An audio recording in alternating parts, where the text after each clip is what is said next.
The time has come. No more avoidance, no more stalling with other projects, no more other games to look at. It's time to look at the beast that is Spider-Man 3. Now, we all know that this game is bad, so the question isn't whether or not if the game is bad, it's why is it bad, and is it the worst Spider-Man game of all time? The simple answer to the latter is no, but we have a lot of ground to cover as to why Spider-Man 3 was a colossal disappointment, and we can start off by pointing out the obvious. Despite the fact that we had both Spider-Man 2 and Ultimate Spider-Man before this, Spider-Man 3 had a lot of hype surrounding it and a lot to live up to that it was probably never going to make those expectations. People expected this game to be better than both of those games, and perhaps even more so that the game was going to be released for the newer generation of consoles, which didn't help quell those expectations Spider-Man 3 already had. The version of this game I'll be looking at is the PS3 version of the game, because the PS2 and Wii versions of the game are honestly a tragedy, and I'd rather avoid them at all costs. And I feel sorry for those who couldn't play Spider-Man 3 on the consoles they were actually attempted to be developed for. The game launched on May 4th, 2007 to coincide with the release of the film, and it's your standard fare movie tie-in Spider-Man game. We've been through this song and dance before. It takes elements of the film and then adds in its own self-contained stories featuring other characters from the comics to pad out the game time. These characters include fan favorites like Kraven, the Lizard, to returning characters like Shotgun! No, not you. Piss off. You weren't allowed this time. Scorpion? What? Why? Why would you retcon Scorpion's story from the first game? It was the most interesting... Ugh. God! I can't even get past the first paragraph of this review without something just pissing me off. Anyway, let's move on. Scorpion aside, Spider-Man 3 does about as good a job as any of the other games integrating these villains into the film world and making them feel as though they belong. In fact, some of my favorite bits in the game involve none other than J.K. Simmons as J. Jonah Jameson being forced to interact with Spider-Man, because Treyarch did a good job of having most of these villains having a connecting tissue with Peter Parker's personal life, having it play at both sides of the mask. The best Spider-Man stories do this, and while nothing here is amazing from a story perspective, especially considering the material they had to work with, they do enough to let you feel at least partially satisfied. Graphically speaking, the game actually does look pretty good at times, and I do stress at times, because good God, what is this? Is that a demon? Did you come from hell? I think you're from hell. Jesus Christ. NPCs aside, all the main players look their part, even Tobey Maguire and his constant poo-poo face. And the city itself is actually a pleasure to look at, especially at night. I do have gripes with Spidey's anatomy not looking... Well, he looks like an alien, and his eyes are just all wrong, and his head is like a weird shape, and look, I mean, not to be that guy, he totally has pamper ass. But overall, it's not offensive to the eyes, at least not too offensive. What is offensive to the eyes, however, is the incredibly janky frame rate the game functions under. Perhaps due to there being too many high-resolution textures for the game engine to handle. It makes swinging in areas where there's way too much foliage a constant struggle as the game goes from a pretty okay 30 frames per second to about 15. Seriously, avoid Central Park at all costs. We'll get back to swinging later, but I wanted to stay on topic of the city. Despite all the crap Spider-Man 3 gets over the years, I have to shout out Treyarch for their ambition and their scope for this New York City, and the art team for really nailing it down. This New York City is perhaps one of the most in-depth New York cities I've ever played in a video game, and that even surpasses Grand Theft Auto 4's. There's a ton of hidden interiors throughout the entirety of the map, from the Goblin Lair to Peter's apartment to the Daily Bugle and even the subway system that coincides with the sewers. There is an overwhelming amount of depth to this city, and clearly a lot of work to make this game feel bigger than both Ultimate and Spider-Man 2. The only problem with this is that for whatever reason, the game chooses to not inform the player of said places. Whether it's in the in-game map or the useless mini-map, nothing tells you about where these areas are, unless it's tied to a mission-related quest, which only a few of these actually are. In contrast, Spider-Man 2 had specific coloring over certain buildings on the minimap that would let players know that an accessible interior was around, usually resulting in a hideout which you would have to clear out for a potential token to acquire. In this game, the minimap is nothing more than a useless blob, only really there to let you know where objectives are, which is something the game already does by putting a giant circle on the screen to guide you, and letting you know where enemies are. That's about it. I don't understand the choice to make this entirely huge and rich city but not let the players know, at least in some way via the maps, that there are areas that they can explore. It's baffling, and it makes all that work effectively useless to those who don't explore the city much and kind of just do the same old swinging around the city and patrolling. My guess is that there was just way too much scope and not enough time to optimize everything for it. Perhaps Treyarch was a little too ambitious and bit off more than they could chew here. Next is the gameplay. Oh boy, do we have a lot of ground to cover here. Spider-Man 3's gameplay, in so many words, is a giant mess. From its combat to its mobility, nothing about it feels particularly polished. The game opts to go into a hybrid mode, being parts Spider-Man 2 and parts Ultimate Spider-Man. Combat is more in line with Ultimate Spider-Man, opting to have a 2-button attack system with a dedicated webbing button. They do, however, bring back dodging from Spider-Man 2, but it's a much neutered system than the one that we had before. Spider-Man is no longer able to freely dodge like he once was, and has instead had his dodge merged into Spider Reflexes 2.0. Why 2.0?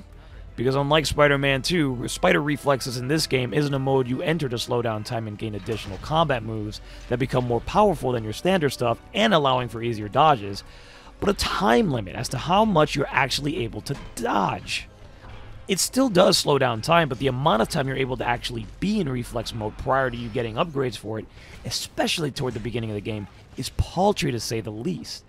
The blue bar up in the top represents your spider reflex meter, and it drains considerably more per every successful dodge, which means that dodging is now a precious resource that you now have to manage.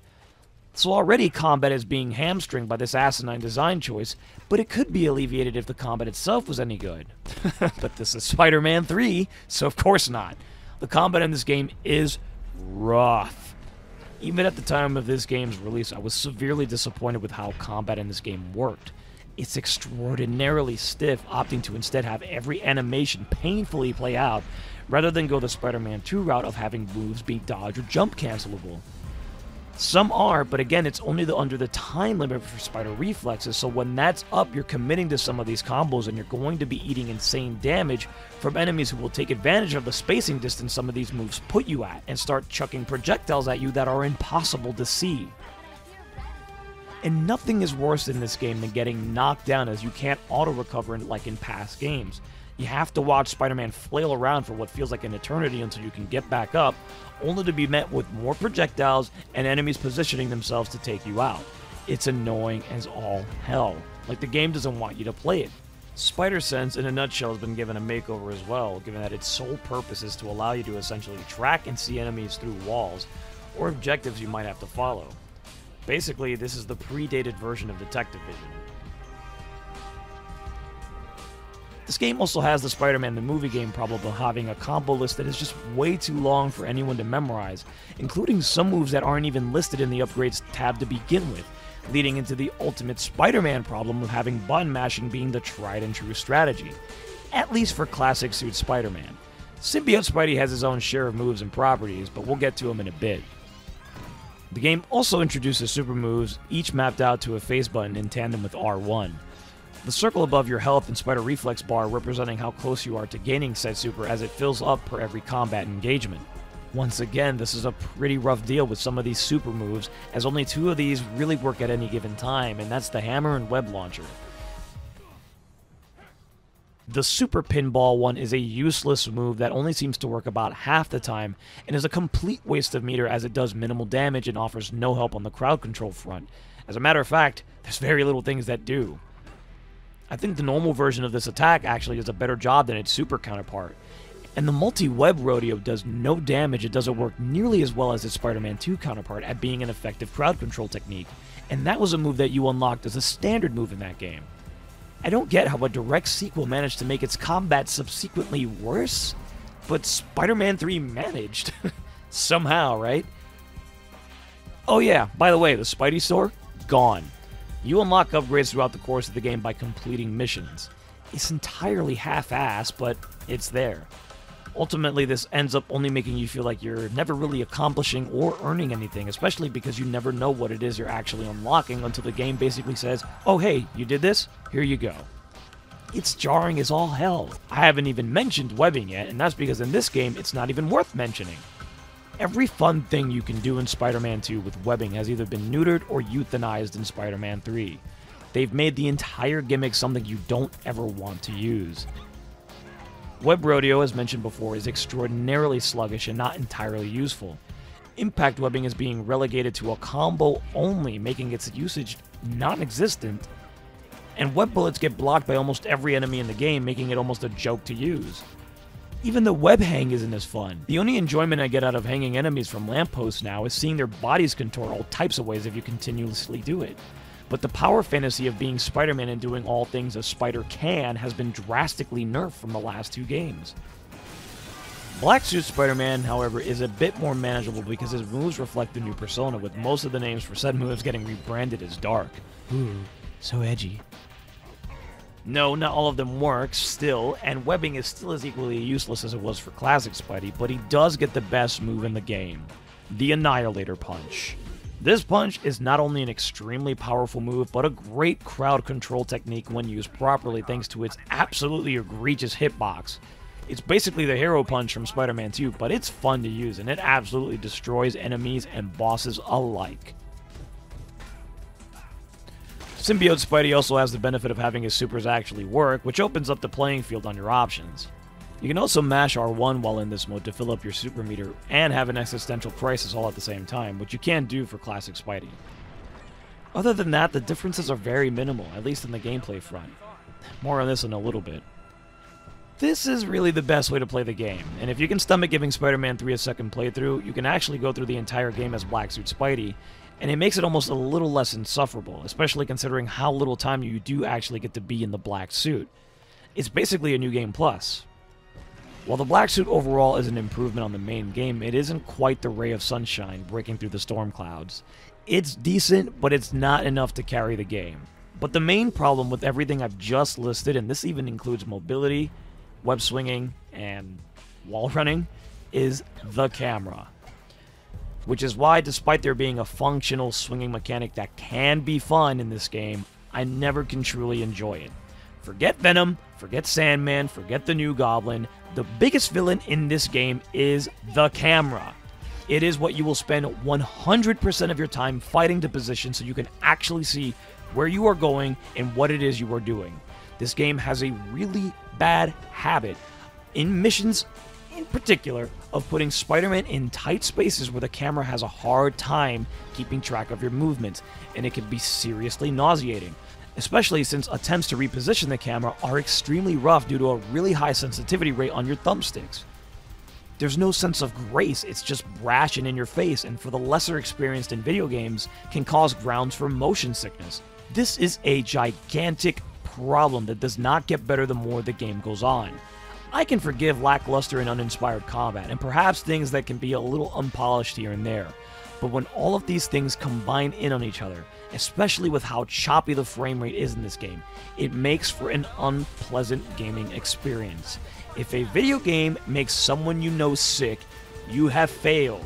It is time to pack it up, redo the whole game, do something, optimize it, but you cannot allow this to be the way that the game currently is. And unfortunately for Spider-Man 3, it is. There's just no other way of putting it. Especially when at times when you're swinging, it looks like someone just took a vat of Vaseline and rubbed it all over your screen. And we haven't even touched on the annoyance that is.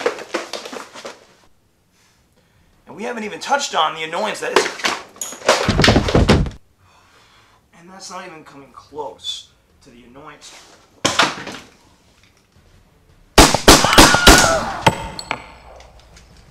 That is QuickTime events.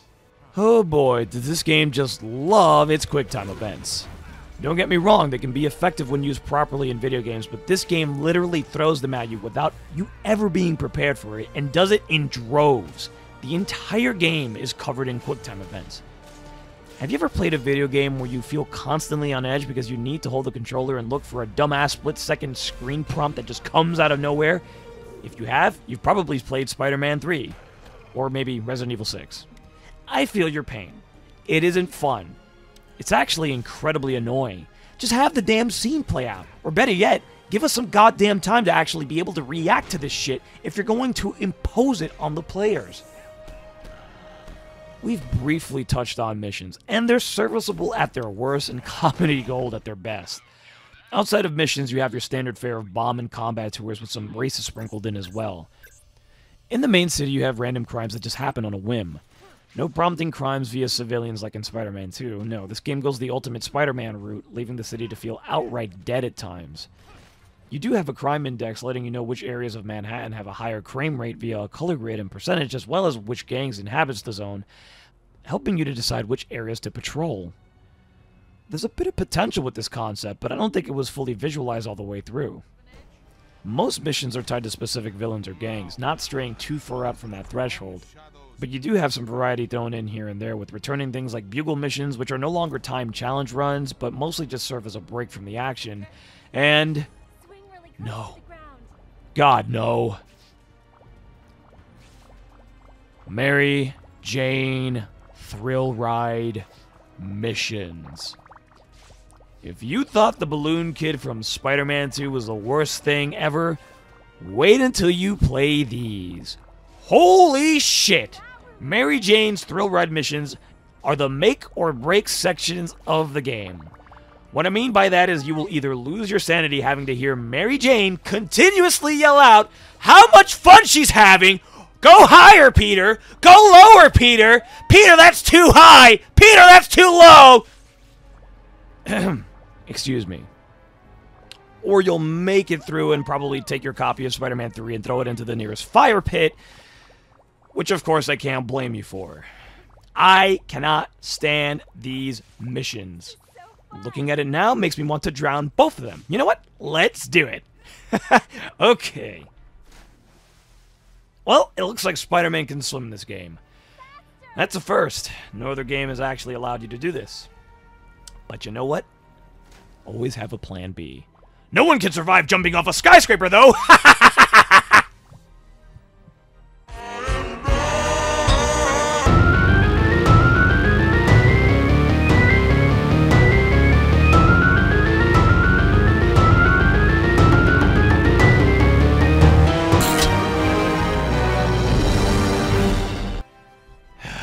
Well, I guess we just have to suffer through this.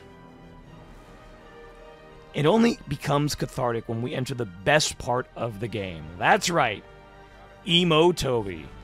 This is where Spider-Man 3 goes from an entirely forgettable and poor Spider-Man game to an unprecedented comedy gold mine. How this game has not been memed to high hell is beyond me. I will now show you, without context, the full glory that is Emo Peter from the Spider-Man 3 video game. Oh my God! Boom shakalaka! Boom shakalaka! Boom boom shakalaka! Boom boom boom shakalaka! Boom boom boom boom! Give it to him! Give it to him! Shakalaka! Again, comedy gold. And the best part about this is how almost self-aware the game is about the torture that is the Mary Jane Thrill Ride missions. As while in the black suit and doing the Scare Ride mission, Peter just lays in every single thought the player has had during the 3 or so times you've had to do this shit. Are you going to complain about every little thing? Despite how poor Tobey's vocal performances have been in these games, I take it all back just because of this. This is amazing. The same, however, cannot be said for everyone else. All the well-known voiceover artists that are in the game do their jobs well, but they're bit players, NPCs, and just miscellaneous characters that have no real importance. It's all the main actors from the films who sound genuinely awful, with the exception of J.K. Simmons as J. Jonah Jameson and Kari Wahlgren's Mary Jane taking over for Kirsten Dunst, which, thank God. You've hardly said 3 words all night. Is everything all right? The 2 worst offenders, though, are Thomas Hayden Church and James Franco, who finally took the paycheck to do the voice for Harry Osborn. But my God, do I wish they kept Josh Keaton instead. Both of these guys have so little lines in this game, but they both sound like they just came off of a 3-day bender. Just listen to this. I don't want to hear any more of your lies. Yeah? Well, then hurry up and die. What do you want from me, you freak? Leave me alone, pal. I'm thinking. Penny! Just why? And that's not even talking about Topher Grace's Venom. Good grief. They gave him a more sinister sounding Venom voice, but it just doesn't work when Topher Grace is just doing Topher Grace things. There's no distinction between how he would talk and how Venom would talk. They're two distinct characters, but he's just playing it as one. Bet I can guess what's on your mind, though. What am I gonna do with that damn spider, huh? What if I told you that I've got the answer? Isn't this sweet? Just like in the movies. I wasn't offering you a choice. Freak? I'm the freak. Have you looked in a mirror lately? The mocap also doesn't help it any. Who the hell does he think he is? Michael Jackson? Now, let's talk about how... On topic of sound, flat is probably the best way I could describe all things sound related to this game. From its pedestrian soundtrack to its lacking hit sound effects, hell, even the webbing sounds sound like someone just ripped Velcro off. It's so uninspired and dismal. There's nothing upbeat like an Ultimate Spider-Man or even Spider-Man 2. And while I don't want this game to be exactly like either of those games and would prefer it to be its own thing, there are certain things that one can't just help but feel should have been a no-brainer to bring in from previous games or at least evolve from. People love Spider-Man 2's varied soundtrack and Ultimate Spider-Man's as well. Why they thought that this great value version of music would suffice considering how lacking it sounds in comparison is strange. It's almost like it's an afterthought. Nothing makes you want to get in there and fight crime. It does the opposite, actually. This is the type of music that would play in the background when you're having one of those mornings where you accidentally pour OJ into your cereal thinking it was milk. Then there's the new Goblin. Oh boy. Let me just show you my first reaction to playing the new Goblin after not having touched him since the game first came out. Welcome to Skystick Flight 101. Now I know it seems a little counterintuitive to push down to go up and up to go down when you're hovering, but you'll see it feels pretty natural when you're moving forward. All right, now go ahead and give the accelerator a squeeze to get moving. Jesus Christ. For fuck's sake. There's just one more thing to it. Turbo speed. Turbo speed makes you go really fast. Now, punch it because your friends need help. This is... On the way, I'm going to give you a rundown of your combat capabilities. I think you might be a little distracted if I tried waiting to tell you during a fight, so well, try and keep all this why are they waiting for me to do this okay? now? You can lock onto nearby enemy targets.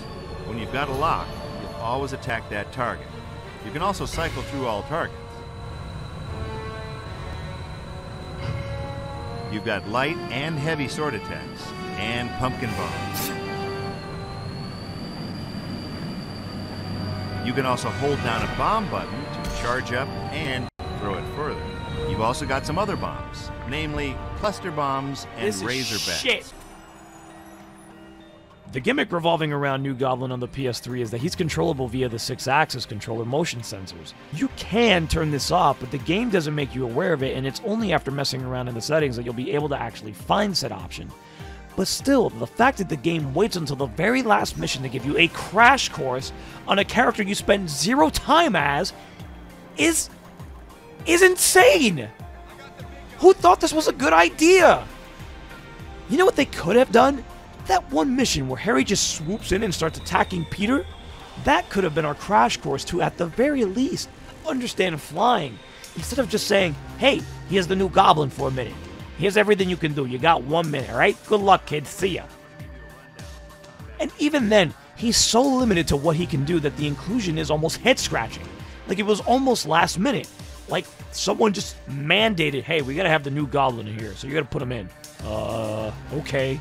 You can even free roam with him after you beat the game, but the civilians still call him Spider-Man, which is just all the proof I need that he was probably not intentionally made to be a playable character and was just kind of thrown in there. I can't. God, this game. What the hell happened? Honestly, there's so much more that I can talk about when it comes to this game, just from odd design choices, half-assed decisions being made, level design that just does not work whatsoever with the overall game, a game that was perhaps overly ambitious with its scope. The list can go on and on, but I'm already nearly 40,000 words in and on my 6th page for the script and about 30 minutes into this recording. I'm exhausted. Spider-Man 3 is an anomaly of a video game, a game that has left me speechless and in awe of just how much Treyarch got wrong in this game. It almost doesn't seem possible that these were the same people responsible for Ultimate Spider-Man and Spider-Man 2. I wish I could have been a fly on the wall during development to truly understand what went wrong. Was the game over budget? Was there a small budget? Nobody really knows, but I'd love to get details because one thing is painfully obvious upon playing Spider-Man 3. The game needed more time. From the lack of polish to clunky combat and camera, to the unstable frame rate, to the overly constricting level design for missions, to Venom's nearly 5 minutes of total game time, Spider-Man 3 is an absolute car wreck of an unfinished game, and it's a shame that this was Treyarch's last official go at the series, as from what I understand, they only really assisted Shadow Games in Web of Shadows. But after Spider-Man 3, perhaps the series fatigue had finally gotten to them. By no stretch of the imagination is Spider-Man 3 the worst Spider-Man game ever. It's just a really disappointing game in the wake of what could have been, and by what most were expecting out of it. Underneath all the underlying issues is a game that could have been potentially great, but that's the version of the game that we will unfortunately never see. I would advise those looking to purchase this to really only do so out of morbid curiosity. You might find some things that are worth the purchase, like good old Emo Pete, for example, but it's buried underneath miles of rubbish. Until next time, guys, I'll see you at the next review.